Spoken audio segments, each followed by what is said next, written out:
Një situatë prekse vjen nga Korça, ku anëtarët e komunitetit të jetimëve po kërkojnë ndihmë për të përballuar shpenzimet e varrimit të 71 vjeçare Zana Qendra, e cila u gjet pa jetë dhe e vetmuar në banesën e saj. Në emër të tyre, Angjeliqi Zinovjo ka bërthirrje publike për mbështetje, duke theksuar edhe mundësitë ekonomike të këtij komuniteti që janë shumë të kufizuara dhe nuk arrin të përballojnë kostot e ceremonisë martore.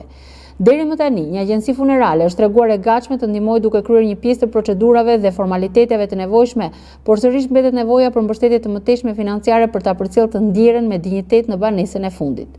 Unë mbas dite e mora vesh, më lajmëruan që ka vdekur Zana Qendra. Edhe unë isa, që mbas dite unë isa edhe erdha këtu. Morëm këtë agimin, se bashkia nuk do më ledhin bekat neve. Po, s'kemi, bashkia duhet të merret me këto, si i thonë të beqaret, plakat, jetime. Vetë jeton dhe. Jo, s'ka reagua.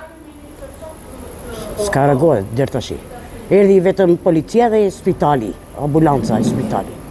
Që e panë vdekje natyrale ta. Ndihmë, ku ta marrim neve? Po na ndihmon ky i vareve, ky si e ka, agimi.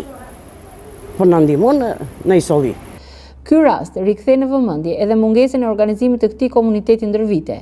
Dikur jetimët e Korçët kanë pasur një shoqatë aktive, por pas ndarjes nga jeta të drejtuesve të saj, kjo strukturë nuk ka funksionuar më, duke lënë pas një boshllok të përfaqësuesve dhe mbështetësve për anëtarët e saj.